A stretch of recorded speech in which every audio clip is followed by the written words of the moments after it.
You're listening to The Briefing, first broadcast on the 5th of March 2026 on Monocle Radio.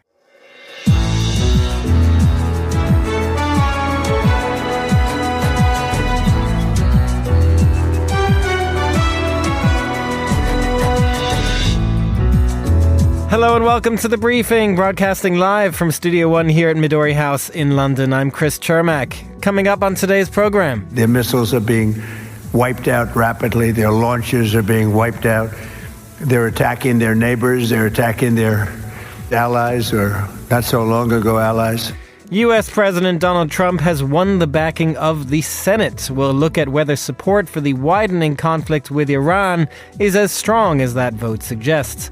After that, we turn to Ukraine, which is offering its drone defense services to Gulf nations and potentially even the Pentagon.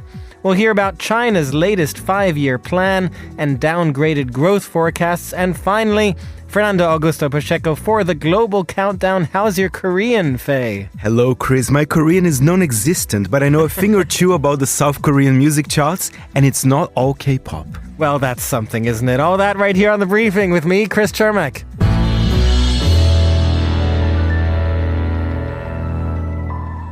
Very happy Thursday to all of our listeners. Yesterday, the U.S. Senate backed Donald Trump's war on Iran, or at least refused to stop it by rejecting a war powers resolution, largely along party lines. That party line vote was somewhat surprising as the war has divided Donald Trump's Republican Party and even the MAGA movement over the last 6 days or so. Well, I'm joined now by Simon Marks, Washington correspondent and president of Feature Story News. Simon, great to have you back on the show. Only one Republican senator joined with Democrats supporting this war powers resolution that would have limited Trump's war on Iran. Was that surprising?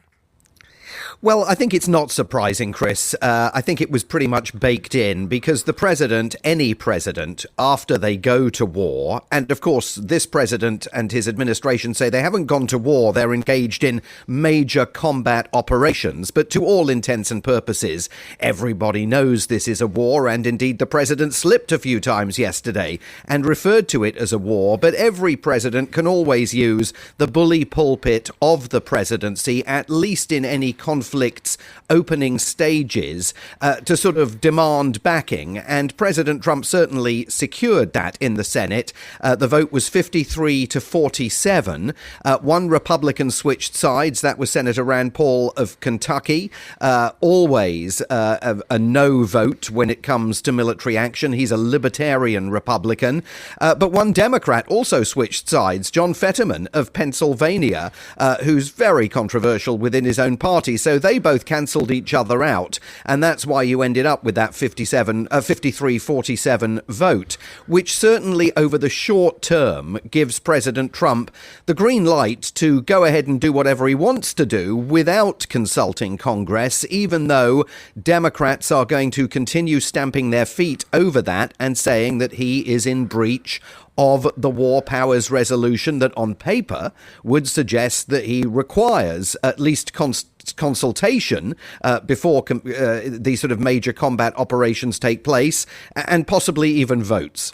Well, Simon, you do say, as you say, this is short term. It's, of course, possible that the Senate comes back to that. But the fact that Republicans backed it at this point, yes, Donald Trump has his bully pulpit. Yes, we are in the early days of the war. Nonetheless, given the controversy around the war, even within the Republican Party, even within Donald Trump's MAGA movement, is there a possibility that Republicans will come to regret backing this war given its unpopularity? Well, over time, yes, there's no question about that. And for many of those Republicans, the vote was, of course, a gamble. But you know, they're very cognizant of the dangers of crossing President Donald Trump, even at a time when he is being assailed with criticism by members of his own Make America Great Again, America First support groups, including prominent influencers. But equally, those members of the Senate who've backed this, many of them, of course, have significant military communities within their own states, families whose sons and daughters are putting their lives on the line in this conflict. And so for them to cross this president and disapprove of this conflict at this early stage, even if behind the scenes they're talking to one another about an extraordinary set of circumstances in which we were told yesterday by the White House that America had essentially gone to war based on a president's feeling about what Iran might be going to do, does not obviate the sense that Republicans have that for the moment they've got to carry on backing him. And what about the length argument here, Simon? I mean, Donald Trump is claiming, as we heard at the top, a lot of success here. He said we're ahead of schedule, but he's also said this could go on for quite a long time, maybe even beyond the 3, 4, 5 weeks that was initially baked in. Do you get the sense that Republicans might get wary as it goes on longer? Might the Senate even come back and be willing to back some sort of war powers resolution down the line? Yeah, I mean, it's definitely possible. I will say that successive American presidents have taken similar positions with regard to the War Powers Act, and successive American presidents have also faced sort of grumbling from Capitol Hill, but then inaction in the past. But the longer this goes on, there's no question the greater the risk to the president. And they have been, the administration, all over the map, Chris, on the duration of this. At times we get told things are moving ahead of schedule. The president yesterday saying on a scale of 1 to 10, he rates this a 15. Then we hear that the original plan was potentially for 4 or 5 weeks. Yesterday, the Secretary of War, Pete Hegseth, said that the conflict could go on for 4 weeks. It could go on for 6 weeks. It could go on for 8 weeks. It could go on for 3. So if you're a lawmaker, never mind a military family, hearing this kind of all over the map spitballing by the administration about how long this military engagement is going to continue, it has to be very worrying. Well, and Simon, speaking of all over the map, it's not only the timeline of this, but also the justification that frankly has been all over the map. There's even reports, as I understand, in the military that some commanders are invoking a sort of end of times biblical rhetoric that some other soldiers are complaining about. I mean, is that a sign that everyone at this point is perhaps just almost filling in the blanks when it comes to justifications? Well, the sands of shift constantly with regard to the justification that the administration is offering, including claims, according to the International Atomic Energy Agency, that are specious, that Iran was 2 weeks away from developing a nuclear weapon, and that the United States was in imminent threat of some kind of an Iranian attack. With regard to that sort of religious instruction that some troops say they are receiving, there's an organization here called the Military Religious Freedom Foundation. And as its name suggests, it collects information from members of the military who are concerned that America's constitutional separation of church and state is often breached by military commanders.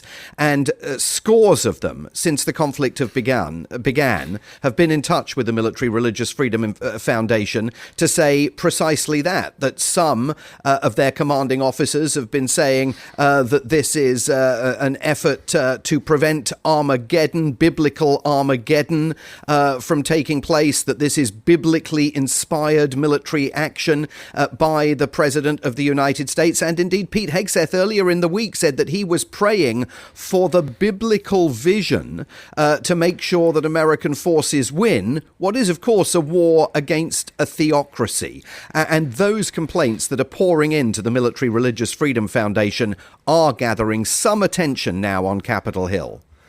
Simon Marks, Washington correspondent, president of Feature Story News. Thank you very much for joining us today. Now here's Hassan Anderson with the day's other news headlines. Thanks, Chris. Nepal is going to the polls today to elect a new parliament 6 months after a wave of youth-led protests toppled the country's government. Leading the polls is the Rashtriya Swatantra Party that was formed just 3 years ago and has named a rapper-turned-politician, Balendra Shah, as its candidate for Prime Minister. Somalia's parliament has pushed back elections until next year at the earliest, as it voted to change its constitution and extended the mandates for its president and lawmakers by an additional year. Somalia is continuing to fight an al-Qaeda insurgency that has left its central government weakened despite an African Union-led force attempting to take back the country. And Canadian Prime Minister Mark Carney has spoken before Australia's parliament, calling the two nations strategic cousins as the world order breaks down around them. Carney promised close cooperation on critical minerals, defence and AI. His speech came on the last full day of his visit to Australia before heading to Japan. Those are the day's headlines. Back to you, Chris. Thanks very much, Hassan. Now, with Iran's strikes broadening on the Gulf region, causing no small amount of damage, consternation, Ukraine's President Volodymyr Zelensky has been offering his country's expertise to allies, particularly when it comes to stopping Iranian-made drones. All that Zelensky is asking for in exchange is for Gulf nations to up the pressure on Russia to come to terms on a peace deal. Well, I'm joined here in the studio by Monocle writer, researcher, and Ukraine expert Julia Jen. Julia, great to have you back on. Welcome. Good afternoon. So before we get actually to the Gulf and everything that's been happening there, we do also understand that on the ground or in the war, the conflict between Ukraine and Russia, Vladimir Putin has accused Ukraine of striking an oil tanker in the Mediterranean. What do we know about that? Yes, so this oil tanker is part of Russia's shadow fleet. This is a way that Russia is circumventing sanctions on its oil and gas industry. And this shadow fleet tanker was in the sea between Libya and Malta, as you said, in the Mediterranean Sea. And it was carrying something like 62,000 tons of liquefied natural gas. So that's quite a substantial load that it had with it. And we don't have any confirmation from the Ukrainians so far. We do have some sort of rumours floating around on the Ukrainian kind of social media sphere. But we from what we understand, it has been hit by a Ukrainian drone, a sea baby drone, supposedly. So these are drones that Ukraine has used in its war against Russia at sea. So Ukraine doesn't actually have a navy, really, to speak of. Its kind of main ships were seized by Russia when Russia annexed Crimea in 2014. But since the beginning of the full-scale invasion, in 2022, Ukraine has really developed a fleet of sea drones that have enabled it to take control of, for example, the Black Sea. So Ukraine now really controls vast portions of the Black Sea in comparison to Russia. So Russian ships can't really venture particularly far out because they are in grave danger to these drones. But we've also seen these drones being used further afield. So, of course, we have this most recent incident, but we've also seen a cargo ship that was carrying Russian military supplies that was hit in 2024 off the coast of Spain. We also had in last December in 2025, we had another shadow fleet tanker, and we've had several countries saying that they won't be kind of collaborating with Russia on these shadow fleet tankers because of the danger that they pose because of Ukrainian sort of attention to them. And that brings us to the Gulf, Julia, because as you talk about there, the drones that Ukraine has used with success in its war against Russia, and also Ukraine has had some success, at least, in defending against Iranian-made drones or Iranian technology produced, I understand, more in Russia when it comes to the Shahed drones. This is now something that Ukraine is offering its services on. Tell us about that. What is it offering to the Gulf in terms of helping them defend themselves? So if we start with looking at the drone itself, the Shahed drone, it's a very tricky drone or a very tricky type of weapon because it's not like a big hefty missile or something that sort of is very easy to pick up on radars. You know it's coming. It's a huge threat. These drones actually are not carrying as enormous a payload because their sort of task is to overwhelm air defense, and it's to create civilian terror. And we've seen that through the way that the Iranians have used their Shahed drones on, for example, a luxury hotel in Dubai. That's purely civilian use for this drone. Overwhelm air defense, get through gaps because they're quite small and nimble in comparison to a ballistic missile, for example. Of course, if we actually look at the size of the drone, it's sort of taller than the average human. It's quite a big thing itself. And so Ukrainians have had to really struggle with combating these types of drones. They've been, since 2025, Russia and Iran have been using them to, again, overwhelm Ukrainian air defense how Ukrainians have dealt with them is in two ways. First of all, they started with mobile air defense groups. So these are air guns that are placed on the back of pickup trucks, and you have them being super mobile, moving around in the countryside or in cities and downing these drones over non-populated areas. But that's become more tricky because, as you said, there's a new type of drone that's been developed from the original Shahed Iranian drone, the Garan drone, which is developed within Russia itself, and it's sort of a collaboration between Iran and Russia. And we've seen that combated now successfully by Ukrainians with interceptor drones. So these, big Iranian Russian drones, they cost about $30,000, much, much less expensive than the Patriot missiles, air defense missiles that, NATO and allies have been using to combat them. Ukraine has developed several $1,000, sort of maybe $3,000, $4,000 interceptor drone, much smaller, much more nimble, and they use these to sort of shoot them up into the sky and down these drones. So we have heard from the Ukrainian commander-in-chief, Oleksandr Syrsky, that in the last few attacks that Russia has launched, and there's hundreds and hundreds of these drones heading towards Ukrainian cities at night and in the day, 70% of these types of drones have been downed by these interceptors. And this is a relatively new innovation. And I think this is one thing that Zelensky is keen to share with partners in the Middle East. Partners in the Middle East and potentially even including the Pentagon in the United States. There's a certain irony there, but tell us about that. I mean, how would Zelensky look at this? Because it is interesting. On the one hand, maybe Ukraine would struggle to produce many more of these interceptors when it needs them itself. On the other hand, when it comes particularly perhaps to the United States, it can get maybe a little bit of a give and take. Is that part of the consideration here? We'll support you. We'll give you interceptors if you give us what we need? Absolutely. I think there are a few things at play here. I think absolutely, it's in Ukraine's interest not to have the world's supply of Patriot missiles, air defense missiles, depleted. Ukraine needs these desperately, and we have had information from President Zelensky that in the next few days, perhaps in the next day or so, Russia will do another mass missile strike on Ukrainian energy infrastructure and actually, importantly, Ukrainian water supply. Russia has a new goal. They want to sort of stop the water supplies in Ukrainian cities.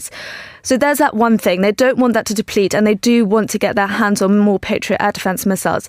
But I think also this is about Ukraine stepping up in a really important moment in terms of its soft and hard power, in terms of its diplomacy, and showing that it's a partner. It's a partner that other nations want to work with.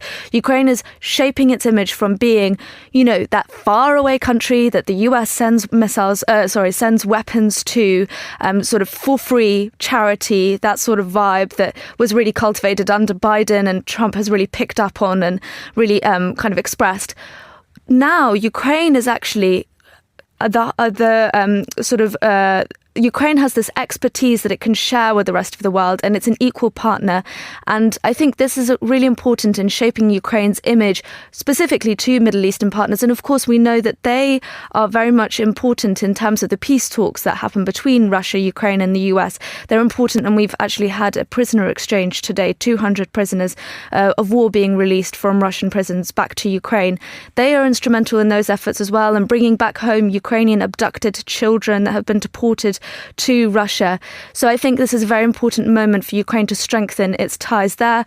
And I think also, I wonder if there's an opportunity here with, as you said, the US, but I wonder about Israel as well. Israel is a country that Ukraine is keen to cultivate defense tech ties with, of course, because there have been conversations within Ukraine. How can we emulate this Iron Dome that Israel has sort of constructed around itself? Because that's one thing that is so important to Ukraine's survival.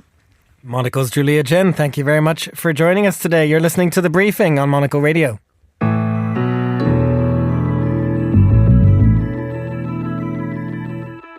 You are back with The Briefing. I'm Chris Chermak. To China now, which has released a new 5-year plan, and with it, a target for 2026 growth that marks the lowest since the 1990s.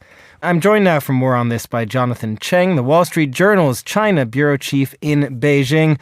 Jonathan, thanks so much for coming on the show. Let's start with the growth target for this year itself. I mean, the last few years, they've been talking of around 5%. Now it's 4.5 to 5%. How significant a drop in target is this?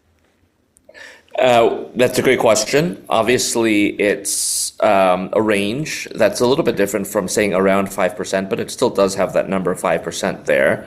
Who knows? I think we were all surprised by 2025. We thought that the return of Donald Trump to office and the return of tariffs might take a bite out of China's exports and China's economy, but it did quite the opposite. So perhaps we end up with a pretty strong number this year. I don't think that anybody really knows, including China's leaders, but I think they're trying to build in this expectation among its populace, and that's really what this is for. This is really to project to their own officials and to their own people where they see the trajectory going. And you can see there's a little bit of hedging here to have a range of about half a percentage point that it could fall in.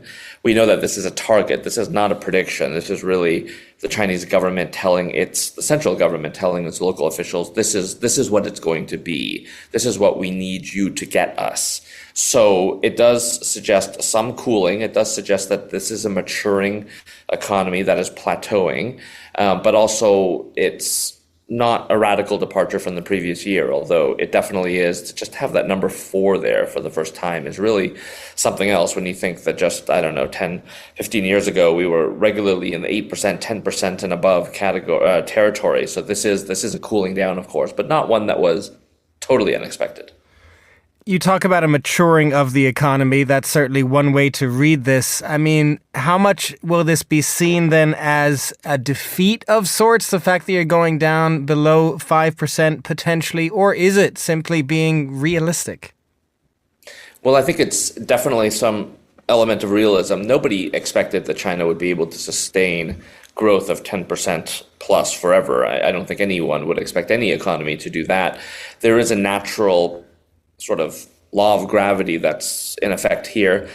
The other way to look at it, and I think this is the more optimistic spin, you're starting to see it come out from some state-backed commentators, is that the 4.5 to 5% range is less of a cooling off and more of a transitionary kind of a phase here. There's no secret that AI is affecting China just as it's affecting the rest of the world.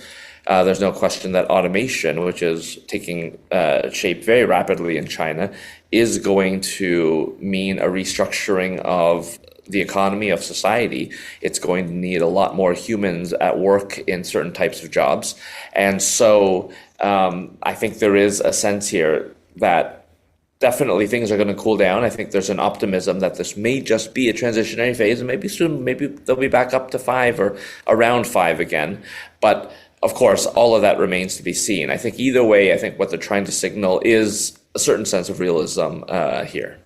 Jonathan, when you talk about something like AI, that does also bring us to the broader 5-year plan. Tell us about that, what's kind of in it, and how it might differ from the last 5-year plan.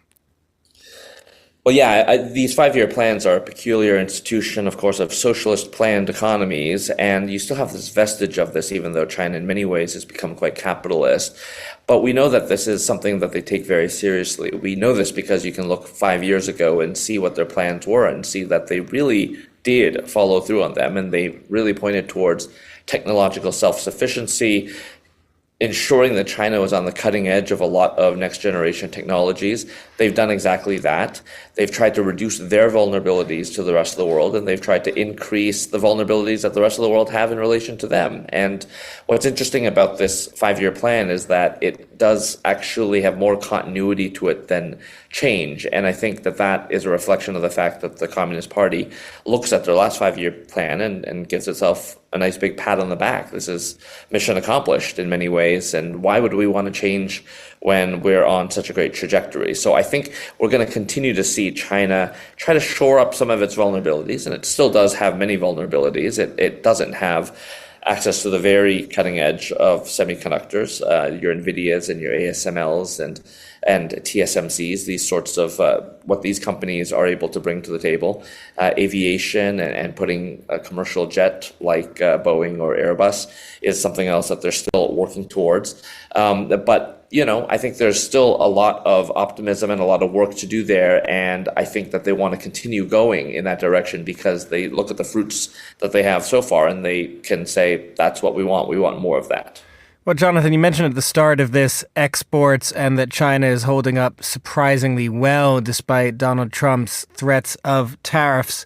Given that, and when you talk about continuity in a 5-year plan, I mean, how much is China's economy, its growth, actually in its control? It's a great question. Exports are inherently going to be beyond the control of China. Certainly, they can make the very best products. They can do what they try to do, which is keep the geopolitical environment as favorable to its companies and its goods as possible. And they can try and price things as attractively as they can. They can do all of that, but they can't force anyone to buy their goods at the end of the day. And if for whatever reason, be it geopolitical or be it commercial, it could be that the rest of the world is going deep into a recession. If that's the case, then even if they wanted to buy more, they couldn't buy more. For any of these reasons, that is an external risk. I don't know that any country, and certainly North Korea is trying, can really insulate itself entirely from the rest of the world and be self-sufficient and have enough going on domestically. And that's especially a problem in China because we know, and the Chinese government itself has acknowledged, that its own consumer spending is not where it wants it to be. And so if you can't rely on your own domestic consumers, and there are a lot of reasons for that we could get into, then you do have to, by definition, have to rely on selling to people outside of China. So that is a risk, and I think it's one that they're very aware of, but it's one that there isn't a quick fix solution for. Well, that was actually my next question, Jonathan. I mean, this idea of domestic consumption, even if, as you say, okay, China can't be like a North Korea and sort of insulate itself from the outside world, they can boost domestic consumption, or at least in theory. This has been a topic for China for so long. Is there something either in this plan or in the minds of policymakers that they can do to boost Chinese consumers? Well, they've certainly been aware of this problem for a long time. They've talked about it a lot. They talk about it with increasing urgency. The question is this time going to be any different from the previous times? There is reason to think that perhaps it might be. We are starting a new 5-year plan. The urgency has increased. Even though exports continue to hum along, I think that everyone who is realistic, and that includes the policymakers in Beijing, they know that this may not last forever. They need to have some other sort of engine of growth. So that's weighing on the positive side of things. On the negative side, people are not going to spend money if they don't feel like their wealth is growing. They don't feel like they're optimistic about their own economic prospects. If you think you're about to lose your job and you may not be able to get a new one, if your nest egg, which for many Chinese households is their home, is either stagnant in value or perhaps even losing value, then you're not going to go out and spend. And if the social safety net is not there and you don't know how you're going to pay for retirement or how you're going to pay for your child's education or so on, or for your medical bills, then you're also not going to be spending a lot of money very freely. So I think you have all of those factors, and those are difficult ones for any country, any economy, any type of government, whether it be a democracy or a socialist country or anything else. So that's the sort of thing that they're trying to figure out. And I think you've seen a lot of piecemeal efforts. You have these programs that allow for trade-in of older appliances and vehicles and so on, but those are quite piecemeal. What a lot of experts and economists will say is that they really need wholesale reform to the retirement age, to the whole structure of society and how people pay for retirement, how they pay for their medical expenses and so on. But those are very difficult reforms, again, in any country. Jonathan Cheng, Wall Street Journal's China Bureau Chief in Beijing. Thank you very much for joining us. You're listening to The Briefing on Monocle Radio.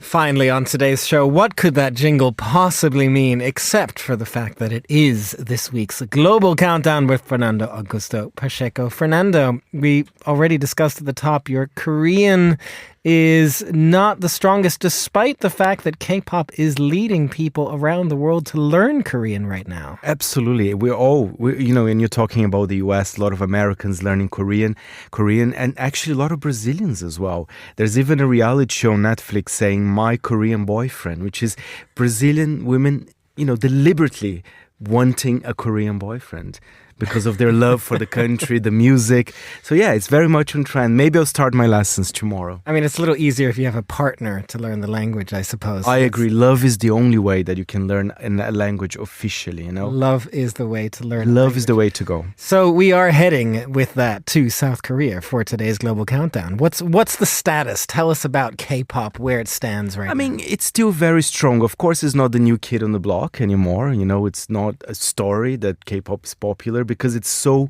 ingrained in the music market everywhere, you know, in Europe, in North America, in South America, of course, in Asia, in Africa. So, you know, it's there, it's here to stay. So I think we should look out what our South Koreans are actually listening because, Chris, is it just K-pop or not? Well, that is the question. Is it what others around the world are listening to? Is it different from the K-pop that others around the world are listening to? So what do we have at number 5? Number 5, a very interesting one because this is a virtual boy band. We'll be talking more about that. They have hidden identities, okay? Number 5, this is Plave with Bong Seung-ah.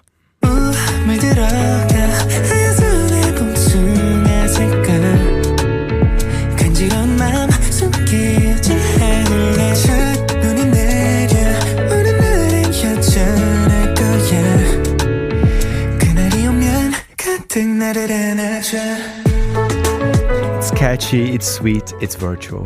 What do you mean by virtual? Tell us a little more. We're not talking AI here. No, so that's a good thing. I make sure to say, oh my God, please, I don't want an AI band. So yeah, they are kind of cartoons. They're cute 5 members of this boy band. Cartoons, and they don't reveal their identities. But the voices are real, the musicians are real, but I think, you know, they want to keep it a secret. They want to keep kind of this mystery in the air. And I think they're very business savvy as well, because for the videos, they did a partnership with Sanrio. Sanrio, of course, the company that makes, you know, Hello Kitty and other characters. And they come up in the videos, all very kind of cute, fluffy, pinky, cute. It's cute. Marketing is such a huge thing in this business. What do we have at number 4? Number 4, something that is more to my taste. It's a new Korean girl group. You know, they're literally new. They started last year. It's Kiki with 404 New Era.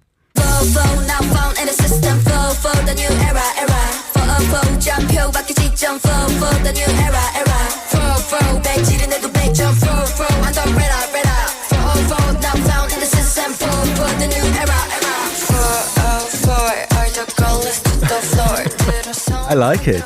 It's very current, But the thing is about K-pop that I find, of course, I think K-pop influenced the music market in many countries, but I think they are also influenced by other countries, you know, the usage of hip-hop, electronic music. So there's quite an interesting kind of mixing of genres there. It's going back and forth. That's what you want to see. Exactly, you know, so I like Kiki's latest track. Okay, Kiki at number 4 might be your favorite. Are there going to be others? What's at number 3? Well, I am in doubt here because I do love number 3. And number 3, we're talking more about they're super famous. They've been going on since 2021.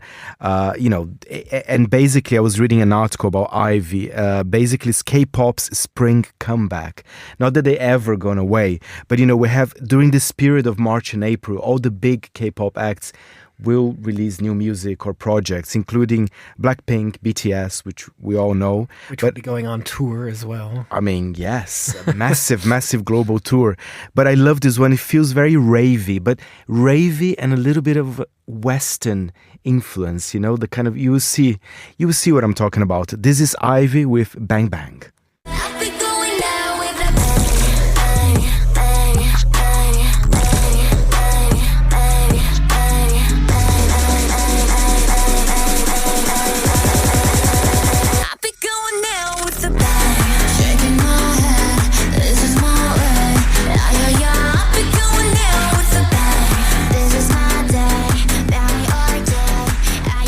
Actually, it's my favorite so far, yes. Oh, okay. Yes. We've topped number 4. Number 3 tops number 4. Ivy there. Yes, definitely some Western influences in that one as well. Yes, I love it. And of course, you know, it's part of the annual Cherry Blossom Battle as well. Who's going to top the charts? Oh, I March see. and April. Is this the sort of Christmas number 1 thing for Korea? The Cherry Blossom number 1? I love that. I mean, I love that.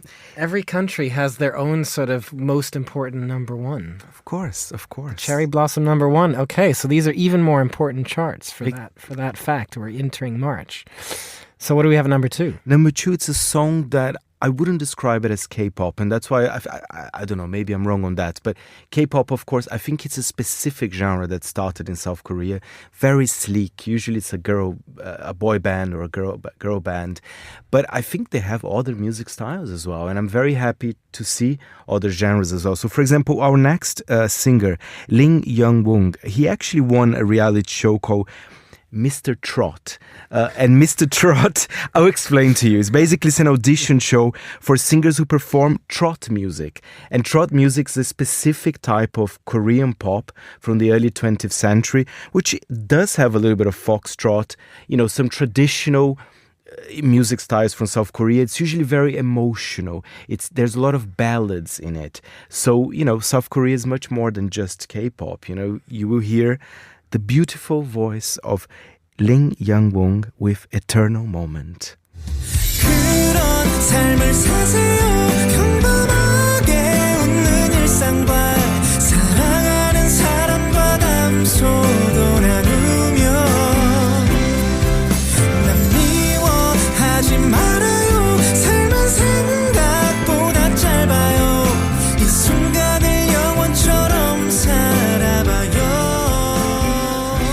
I think it's a nice break from all those kind of sleek, ravey kind of K-pop beats, It is absolutely a nice break from that. It does beg that question whether K-pop is something that people outside of South Korea refer to as South Korean music, or whether there is, as you say, a genre within South Korean music that is K-pop, and that is not it. Exactly. So I think people should be more attentive to that. Be more attentive. Listen to the South Korean charts. Okay, so for the Cherry Blossom starting number ones of the next months or so, what do we have this week at number one? They are back. It is Plave, the virtual boy band. And apparently, Chris, they go on tour as well. There are a lot of 3D animations. Apparently, it's quite well made. They have a good budget for that. And this song that we're going to hear is called Boo.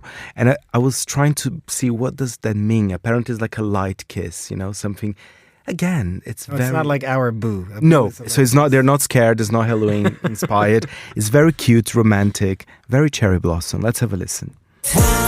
너를 사랑하는 이유도 아무 이유 없는 기쁨 3 to the 4 그냥 5, 6, 7 1 너를 사랑하는 이유도 아무 이유 없는 기쁨 3 to the 4 그냥 5, 6, 7 More like my boo. This is where we're going with this, isn't it? Yeah. Very I'm light. getting there now. Very light. Light kisses, okay? Plave is big. And I've got to be really honest, because I found out about Plave this week as well. So maybe I'm late to this kind of Plave, kind of domination here, The Plave revolution at number one, kicking off the South Korean Cherry Blossom charts. Fernando Augusto Pacheco, Monocle's senior correspondent, thank you for joining us. That's all the time we have for this edition of The Briefing. It was produced by Angelica Jobson, our researcher was Annalise Maynard, and our studio manager was Christy O'Grady. The Briefing is back tomorrow at the same time. I'm Chris Chermak. Goodbye, and thanks for listening.